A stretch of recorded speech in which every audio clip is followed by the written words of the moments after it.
Hey, what's up guys, and in today's video I'm going to show you how to make an insanely strong Devastator build. This is going to be a bleed Devastator build, a budget version, so you don't need no legendaries or any epic mods. So you won't need any legendary mods, you know, any 3-star mods. So yeah, this is going to be a budget version of the build for just, you know, the average player. And it got me to challenge tier 14, as you can see in the video. I didn't use any legendaries really, so you can get here without using any legendaries. So I'm going to show you my build in a second. This is an anomaly powered build, so we'll start with the skill tree. So yeah, we'll start with the class skills. So we'll be running the bottom tree, seismic shifter bottom tree. So these are the perks that I selected. I went for first node, of course you can't miss that, gives you a 6% anomaly power. And then I went for endless tremors, gives you reduced cooldowns on your seismic skills. So you only have a limited amount of skills, so you can't select everything, so you gotta choose your skills wisely. I'm just showing you what I chose. This one is mandatory, gives you more anomaly power. I chose this one. When you use your protection skill, your anomaly power 45% for 10 seconds.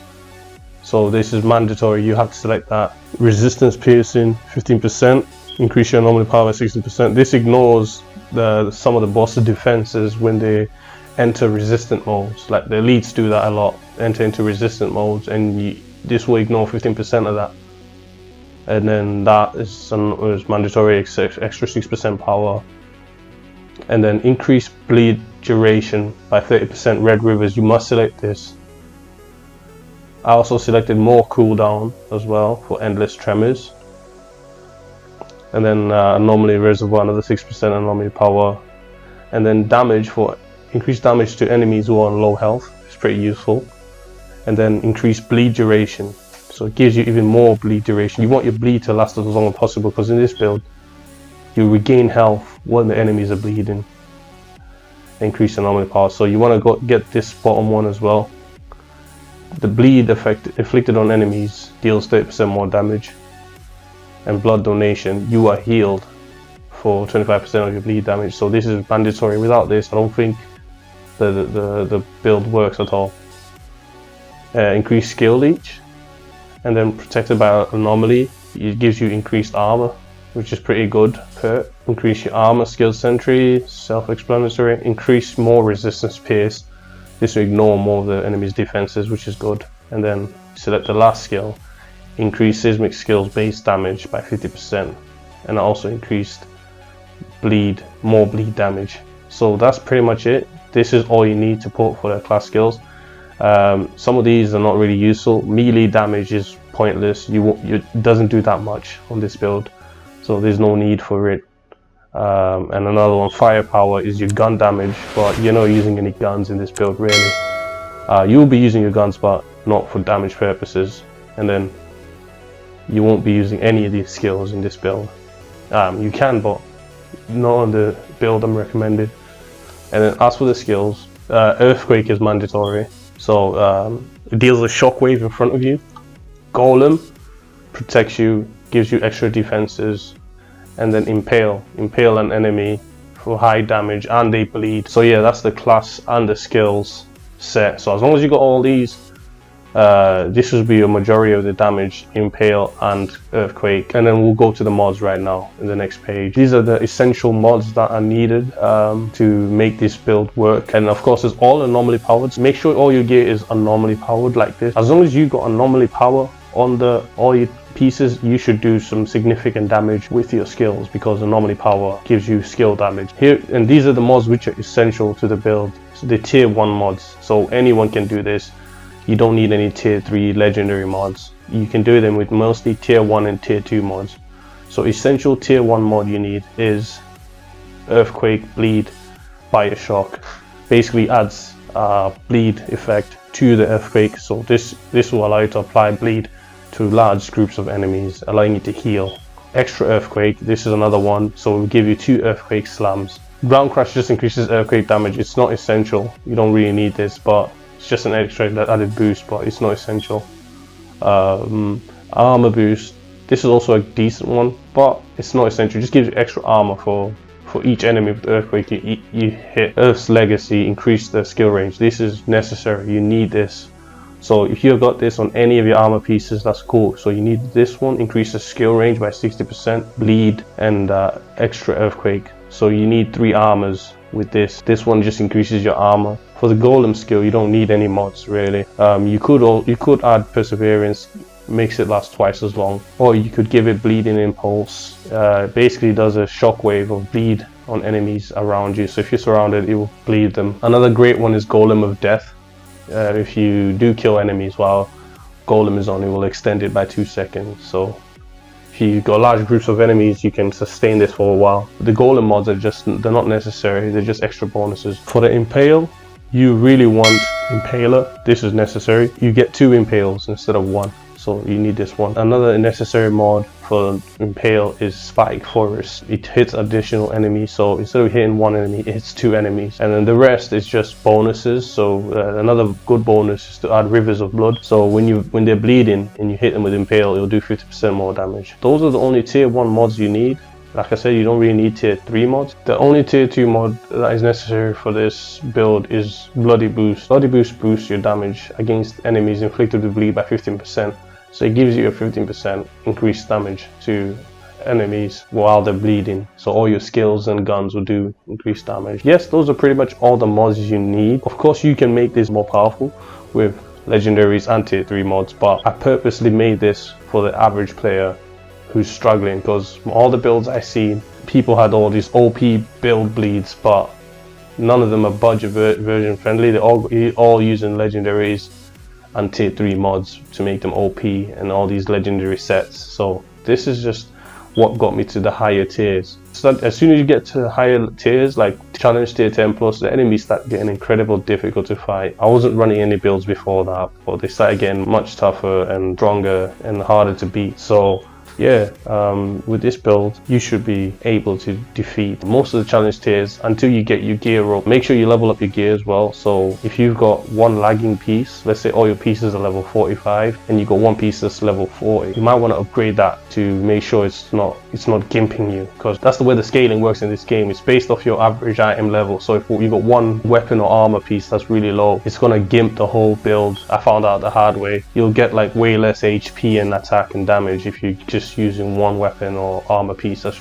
really low level. So you really want to make sure all your item levels are similar.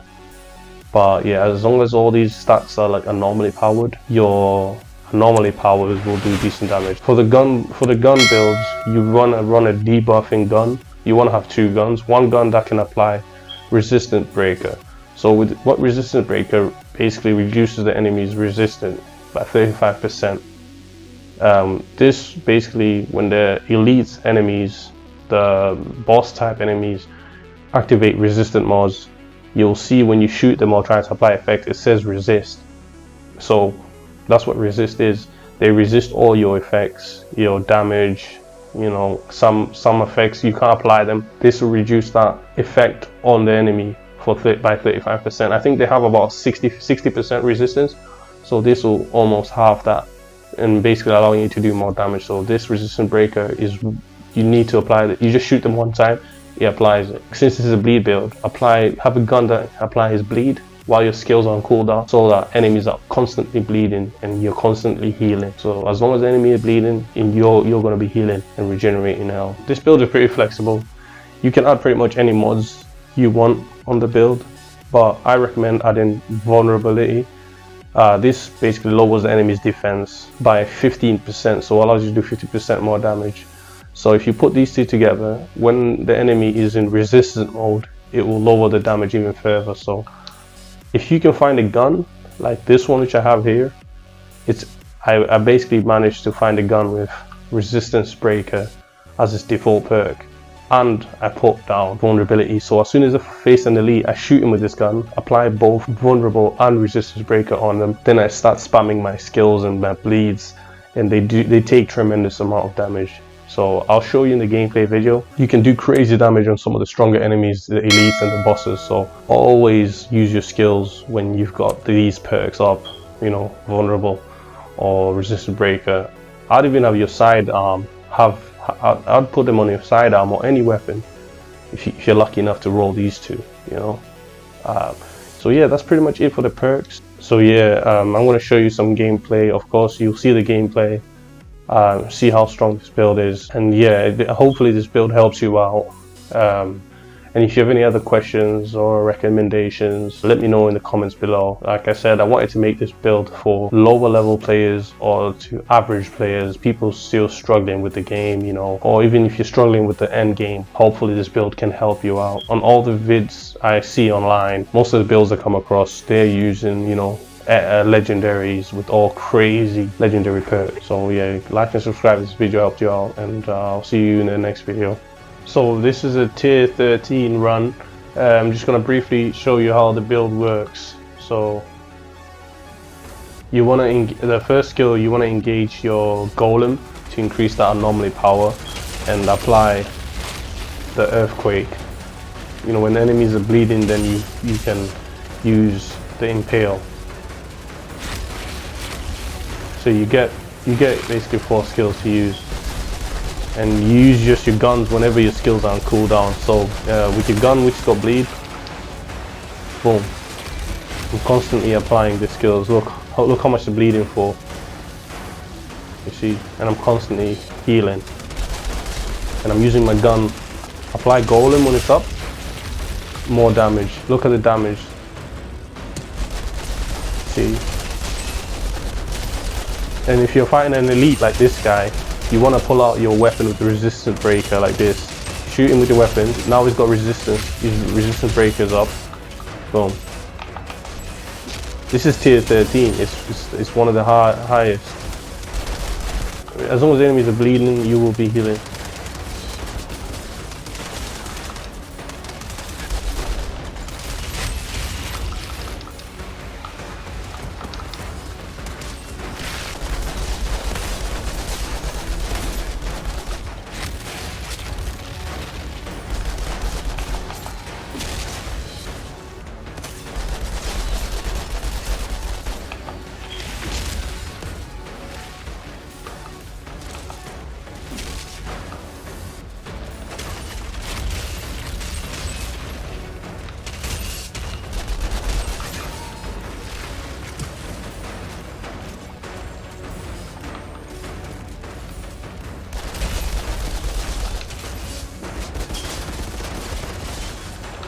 So the best way to use this build is to activate your golem first to increase your anomaly power, then spam all your bleed skills.